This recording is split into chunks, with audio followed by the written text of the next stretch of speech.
안녕하세요. 오늘도 주님 안에서 믿음으로 꽉 찬 알곡이 되기 위해 성경 묵상의 시간을 허락하신 하나님께 감사와 영광을 올려드립니다. 8월 13일 화요일 묵상 말씀을 시작하겠습니다. 오늘의 제목은 다메섹, 게달, 하솔, 엘람에 대한 말씀입니다. 아람의 주요 도시 다메섹과 하맛과 아르밧, 사막지대에 사는 게달과 하솔, 무력을 일삼던 엘람을 향한 심판의 말씀을 통해 하나님이 온 땅의 주인임을 알리십니다. 오늘 본문 예레미야 49장 23절에서 39절까지의 말씀을 함께 듣겠습니다. 다메섹에 관한 말씀이라. 하맛과 아르밧이 수치를 당하리니 이는 흉한 소문을 듣고 낙담함이니라. 바닷가에서 비틀거리며 평안이 없도다. 다메섹이 피곤하여 몸을 돌이켜 달아나려 하니 떨림이 그를 움켜잡고 해산하는 여인같이 고통과 슬픔이 그를 사로잡았도다. 어찌하여 찬송의 성읍, 나의 즐거운 성읍이 버린 것이 되었느냐. 이는 만군의 여호와의 말씀이니라. 그런즉 그날에 그의 장정들은 그 거리에 엎드러지겠고 모든 군사는 멸절될 것이며 내가 다메섹의 성벽에 불을 지르리니 베나닷의 궁전이 불타리라. 바벨론의 느부갓네살 왕에게 공격을 받은 게달과 하솔 나라들에 대한 말씀이라. 여호와께서 이와 같이 말씀하시되 너희는 일어나 게달로 올라가서 동방 자손들을 황폐하게 하라. 너희는 그들의 장막과 양떼를 빼앗으며 휘장과 모든 기구와 낙타를 빼앗다가 소유로 삼고 그들을 향하여 외치기를 두려움이 사방에 있다 할지니라.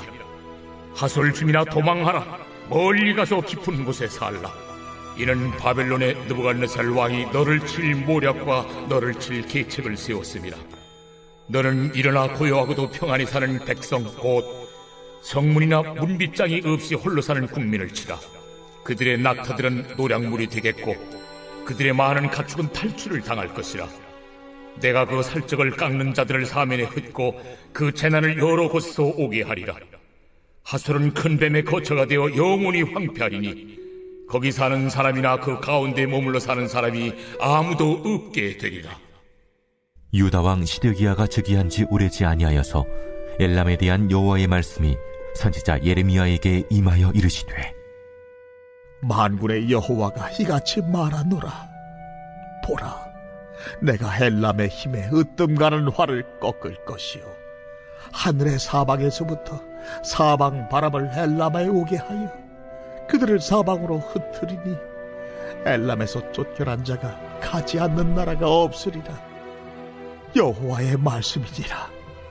내가 엘람으로 그의 원수 앞 그의 생명을 노리는 자의 앞에서 놀라게 할 것이며 내가 재앙 곧 나의 진노를 그들 위에 내릴 것이며 내가 또 그 뒤로 칼을 보내어 그들을 멸망시키리라.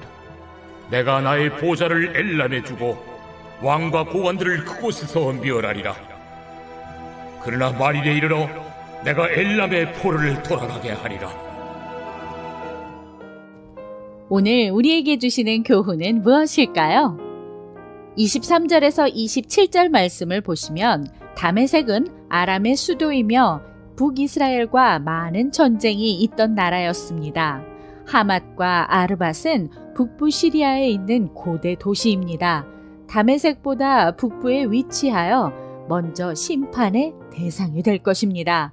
하맛과 아르밧에 대한 흉한 소문을 전해 듣는 다메섹은 고통과 절망의 도가니에 빠질 것입니다.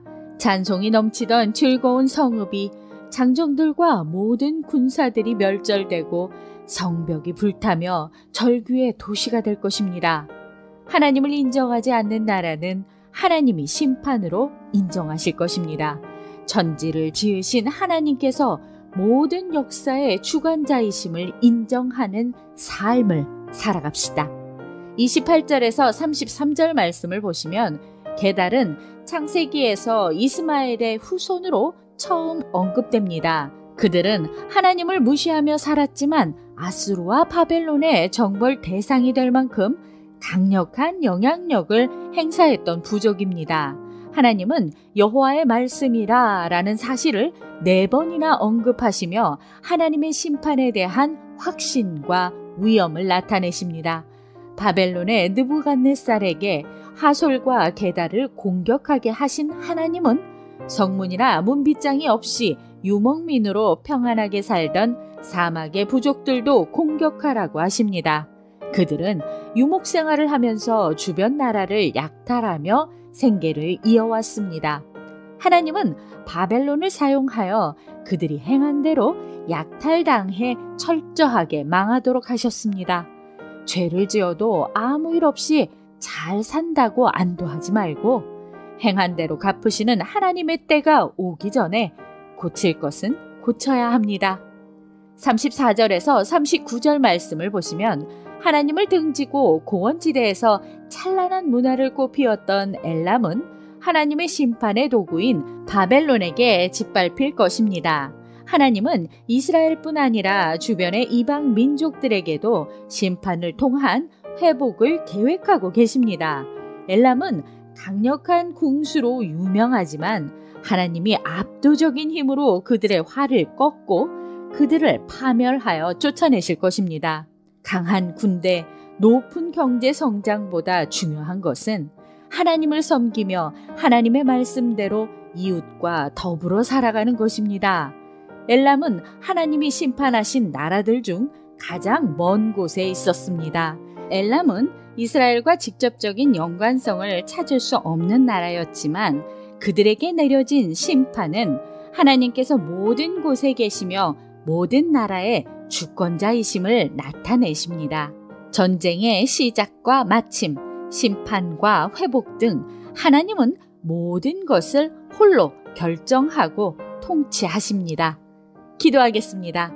하나님, 오늘 우리에게 주신 말씀대로 온 땅의 주인이신 하나님을 인정하고 하나님의 다스림을 받게 하여 주시옵소서.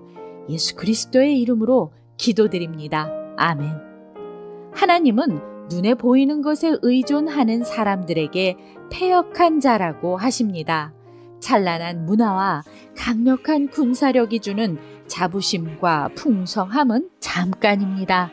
믿음이 아닌 욕심이, 말씀이 아닌 재물이 삶의 동력이 되게 하지 맙시다.